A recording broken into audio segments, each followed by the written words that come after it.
Hello again from Arlie and Janice Lowen. Some of you will remember us. In the early 90s, we attended Bendale Bible Chapel, and with our two young daughters that we had adopted while we lived in Toronto. Now, things have changed. Arlie and I are older, and we have 4 beautiful grandchildren that we love dearly and who come to visit us. And then we have 2 wonderful son-in-laws. Maybe it's strange to start with a story about winter when it's the middle of the summer, but I learned a very good lesson from my 3 grandchildren, actually, in the middle of last winter. Right across the street from where we live, there was a huge pile of snow, and we were determined to go out and build a L-shaped tunnel right through that hill.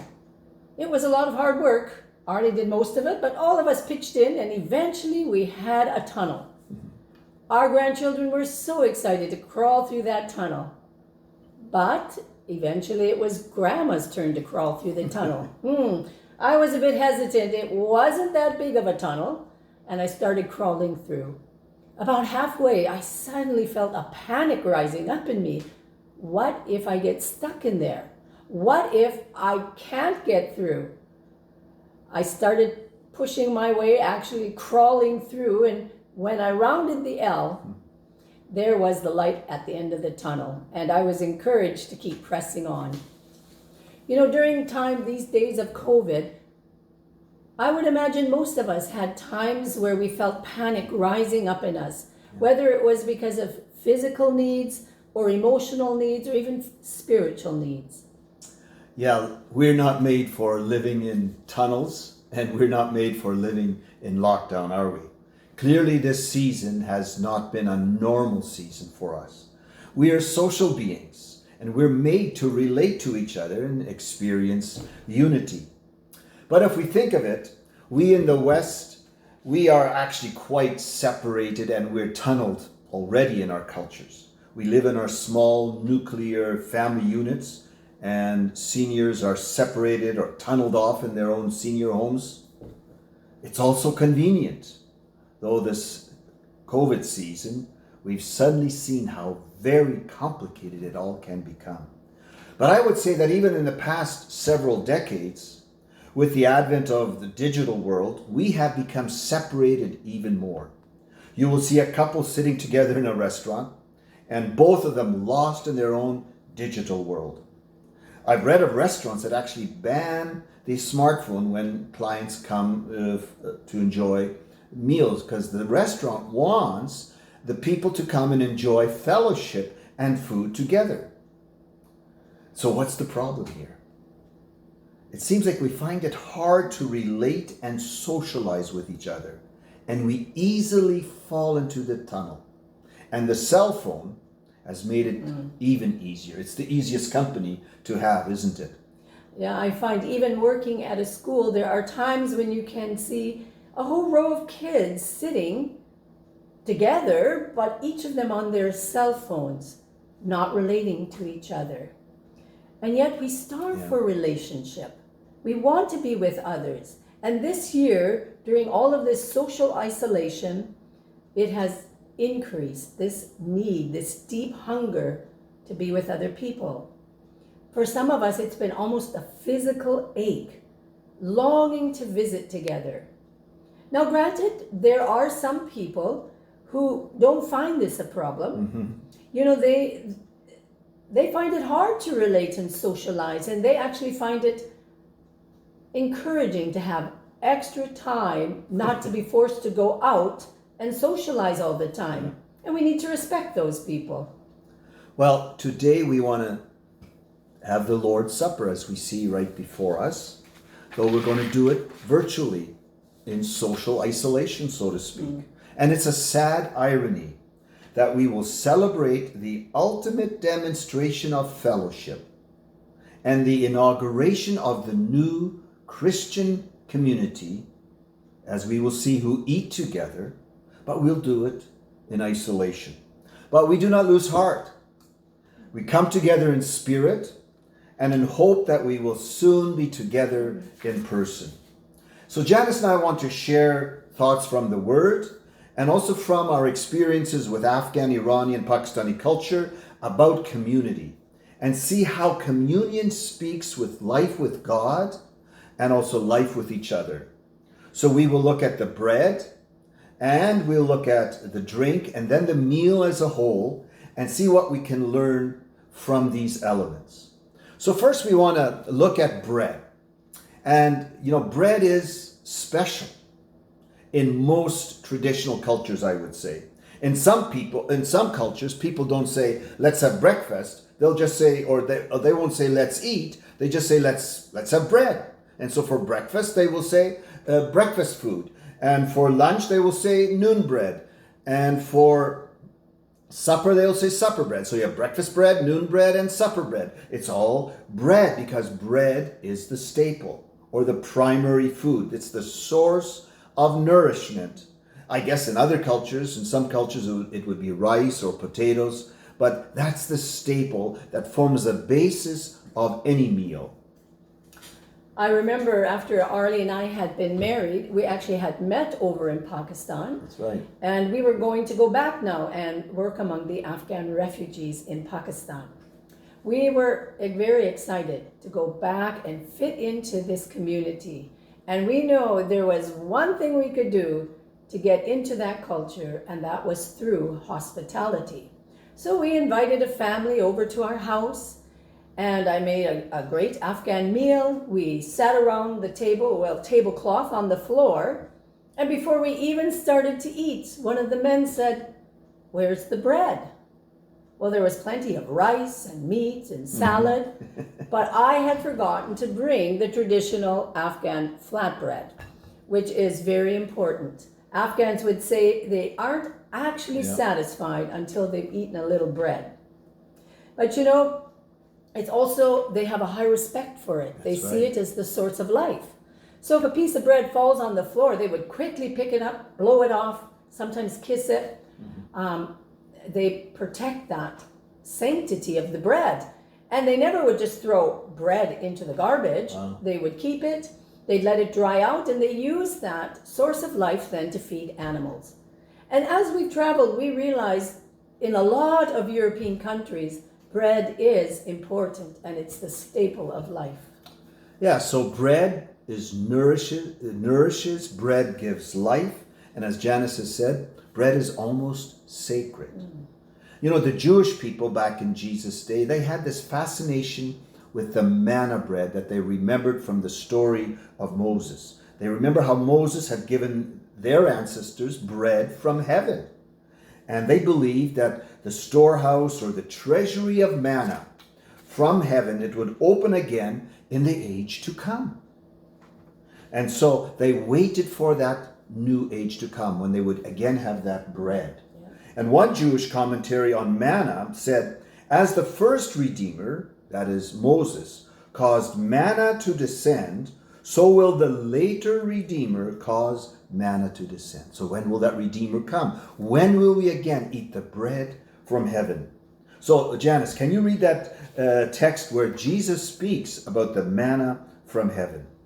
In John 6, we read, "It's not Moses who has given you bread from heaven, but it is my Father who gives you the true bread from heaven. For the bread of God is the bread that comes down from heaven and gives life to the world. I am the bread of life. Whoever comes to me will never go hungry. Your ancestors ate manna in the wilderness, yet they died. But here is the bread that comes down from heaven, which anyone may eat and not die. I am the living bread that came down from heaven. Whoever eats this bread will live forever. This bread is my flesh, which I will give for the life of the world. Unless you eat the flesh of the Son of Man and drink his blood, you have no life in you. Whoever eats my flesh and drinks my blood has eternal life. For my flesh is real food, and my blood is real drink. Whoever feeds on this bread will live forever." We see that Jesus identified himself as the manna bread from God's treasury, which Israel had been waiting for. He would offer himself, his life, his body for his people, so they could live forever. And so it is not manna, but the body, the life of Jesus that is given to this world. You know, one more comment about bread. You know, we have institutionalized communion with small wafers. Janice, you didn't bring some small wafers here. I don't want that would show. You know, these little pre-cut breadcrumbs. I guess it makes it really efficient and maybe not costly and so forth. But when Jesus took the bread, he broke it. And then he gave it to his disciples. And that breaking is a huge symbol of, first of all, the brokenness of life. Our world is broken. It was broken back then, and boy, do we not realize how broken our world is. We ourselves, we are a broken people. And what will it take to make us and make this world whole again?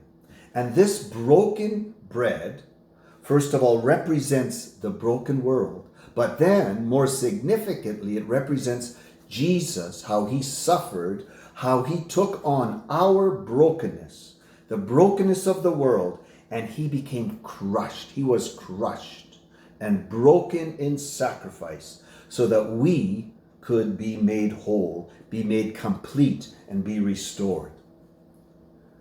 But after he had given the bread, he took the cup, and then he said, "This is my blood of the new covenant, which is poured out for many for the forgiveness of sins. Drink from it, all of you." Now, the first covenant, as I'm sure we well know, was with animal blood. The Jews would sprinkle animal blood over the people and parts of the temple furniture, which all of this was a sign of cleansing so that people could enter the presence of God. Now, Jesus is introducing a new covenant with his blood, and this blood would make people really clean and holy. And we know this text from Hebrews 9, the law requires that nearly everything be cleansed with blood, and without the shedding of blood, there is no forgiveness.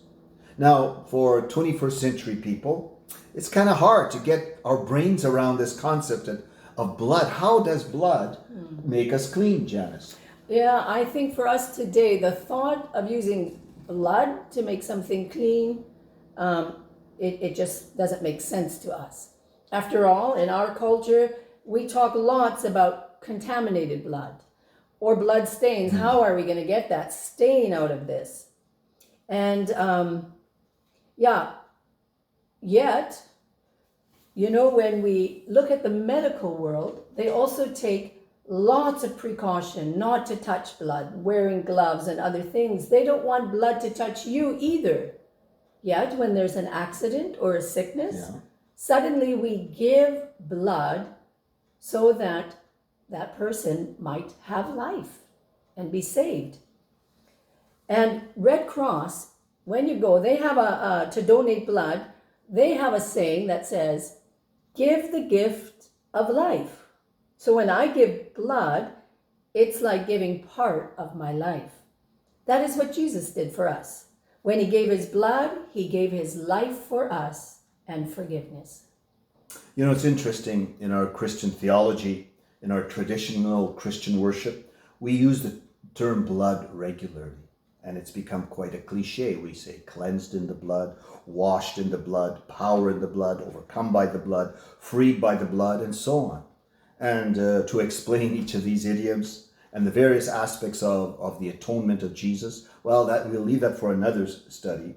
But the point is, just as Jesus' body, or just as the bread represents Jesus' life, this cup represents Jesus' blood, which also is his life. So we say the bread is life, and we also say life is in the blood. So, Janice, you know, in that passage in John 6, where it says, "Unless you eat the flesh of the Son of Man and drink his blood, you have no life in you." Yeah, when you read those words, like Arlie just read, the words eating Jesus's flesh and drinking his blood, to us they seem crass and almost cannibalistic. And back right in the Gospel of John, many of his disciples and followers found these words very difficult. In fact, some of them left Jesus and stopped following him. And it was because of this teaching, even the Romans thought that these Christians, they are cannibals. So I think we can look at it yet in another way. If we relate the bread or the body of Jesus and the blood of Jesus to the Lord's Supper, the full meal, we can get a better picture. So here at the Lord's table, I imagine Jesus is the divine host. And as the host, he provides everything for his guests. All that he has, he provides for the guests. The best host provides everything for the guest, holds nothing back. And Jesus does not just provide the best food. He will feed his disciples with himself, his body and his blood. This is Jesus' total life. And as his guests, we receive his life. Now just look at the word host and guest. They actually come from the same root word in Latin, host, gest. In one sense, it means the same. What's the point? As the host shares his life with the guest, and then the guest receives the blessings, the host's blessings, they are deeply bonded to each other because the guest enters into the life of the host. As we partake of these elements, we enter into the life of Jesus and we experience his life in us. Yeah. And the Afghans have an interesting custom, which we have witnessed a few times. It takes place during a wedding and it involves blood. When the groom finally brings his bride to his home, someone in the groom's family will kill a chicken or a small animal and spill that blood out on the pathway. When the bride comes, even though she's wearing her fancy shoes and her fancy dress, she must step into the blood. And it is a symbol of her entering into the life and home of her new husband. And so when Jesus asks us to eat his flesh and drink his blood, he wants us to take his life fully into our lives. As Jesus shares the bread and the wine, he is saying, I am giving my life to you, to clean you so that you can live with God. And he is asking us to enter his life. And so when we take the bread and the wine, in a spiritual sense, we return the covenant and the pledge to follow him. As long as blood flows in my veins, I will be true to him. And his life flows in my being. Jesus' life in me and my life in him. I cannot now turn against him. I will be loyal, faithful, and true. And by extension, Jesus' life flows in my brothers and sisters' lives as well. This takes us to the meal as a whole. We've seen how the bread and the drink remind us of Jesus' life and sacrifice. But there is still more to this table. We see a connection between this communion table and God's people eating together. In Acts, we see that the first Christians devoted themselves to fellowship, to the breaking of bread. All the believers were together and had everything in common. Every day they continued to meet together in the temple courts. They broke bread in their homes and ate together with glad and sincere hearts. You know, I think we all realize the early church was far from ideal. But I love this description of how these first Christians, they met together in each other's homes. And then we read, they broke bread in their homes and ate together with gladness and sincere hearts. So was this one event or was this two separate events of the Lord's table and a meal together? Were they sort of packaged together? But when the Christians had this meal, they took the bread and the drink. They first of all, in this, they remembered their Lord's death, Jesus' sacrifice of himself. And this meal that they then had together, it also pointed to the future feast, the messianic banquet that they would have in the kingdom to come. But thirdly, This meal also reflected the new family, where they would come together and eat with one another as they shared in Jesus' body and Jesus' blood in his life. And this life not only reconciled them to God, but it also reconciled them to one another in this new kingdom. And they expressed this new family, this new community, by what do families do? By eating together. So sharing in Jesus' life, his bread and blood, led to sharing bread, that is food, with each other. So we can say communion led to community.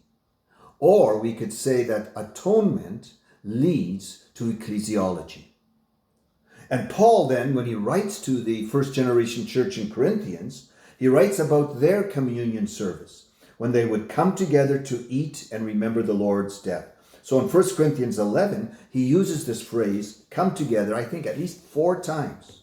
And communion had to be done in community. So in 1 Corinthians we read, I hear that when you come together as a church, there are divisions among you. So then, when you come together, it is not the Lord's Supper you eat. For when you are eating, some of you go ahead with your own private suppers. As a result, one person remains hungry and another gets drunk. Don't you have homes to eat and drink in? Or do you despise the church of God by humiliating those who have nothing? So then, my brothers and sisters, when you gather to eat, you should all eat together. So what was the problem there? There were divisions among the believers, most likely between the rich and the poor. They didn't have church buildings like we have nowadays. They often met in somebody's home, which more than not would be a wealthy man's home because he would have plenty of room to have a gathering. But they still held on to some of their pagan ideas, some of their cultural things that really didn't show the kingdom of God. Right.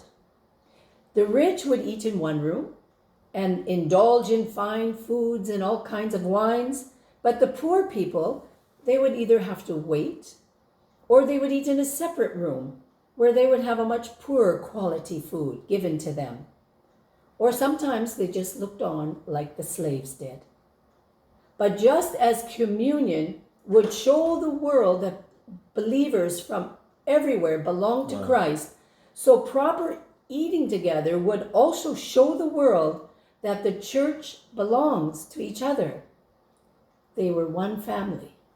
And so communion was supposed to be an equal table for all. And so with communion, they were to reflect what Jesus had done for them. And secondly, they were to reflect the new family, the people of God. But in the Corinthian church, this whole thing had become a sham. They were eating the Lord's table unworthily by not caring for each other, by not eating together as a real family. So Janice, when we talk about the Lord's table or the Lord's Supper, we talk about eating the Lord's bread and the cup. We all agree that taking communion is important. But how important is it for Christians to eat together? Or is this just something of the past? Now we go to Swiss Chalet or the keg if we can afford that one. Or it's just easiest to hang out with our own families. What do you think? Well, just as Jesus welcomes us into his family, inviting us to eat with him, to experience life with him, we should also learn to be hosts with each other. We should open our homes and through hospitality welcome people into our home. In this way, as a family, we share our lives with each other and we connect far more deeply with each other. This is not just with friends. I still remember once I invited sort of a mix of people into our home for a meal. And a very dear Christian sister, she asked me, why would you invite those people? I actually was taken back a little bit thinking, well, why wouldn't I invite them into my home? But Janice, I know that you enjoy cooking and I get the good end of the deal with that one. Not everyone is a natural in the kitchen. So how can we as a church make meals become community experience, become communion, where we eat together with gladness and sincerity of heart? How can we do that? First of all, I agree, hospitality is a gift, but hospitality is not the same as entertainment. And just like some people have the gift of music and singing and leading worship, others have the gift of teaching, still others have the gift of evangelism. You know, I do not have the gift of singing, but when I come to church, I sing with all my heart because I'm worshiping the Lord. And I wouldn't say I'm an evangelist. I don't necessarily have that gift, but of course, I feel I need to share my faith with people I meet. So even though I may not have those gifts, I still use them. And I really believe we should see our kitchens, our dining rooms, our living rooms, our home as a sanctuary and a refuge for people who have need. It's a place for intimacy, for the family, for fellowship, for believers, and also to welcome the stranger. So in this experience of community, there is the art of food preparation. And I guess secondly, there's also the art of visiting, of being good conversationalists, being interested in one another. And that would lead us to yet another study, how to actually visit well with not just friends, but with newcomers and strangers. And so that leads us to one more thing about the communion and community.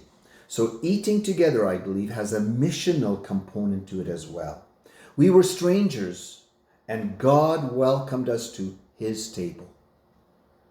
And so when we practice an open table, hospitality, can we also extend this table to the strangers around our neighborhood?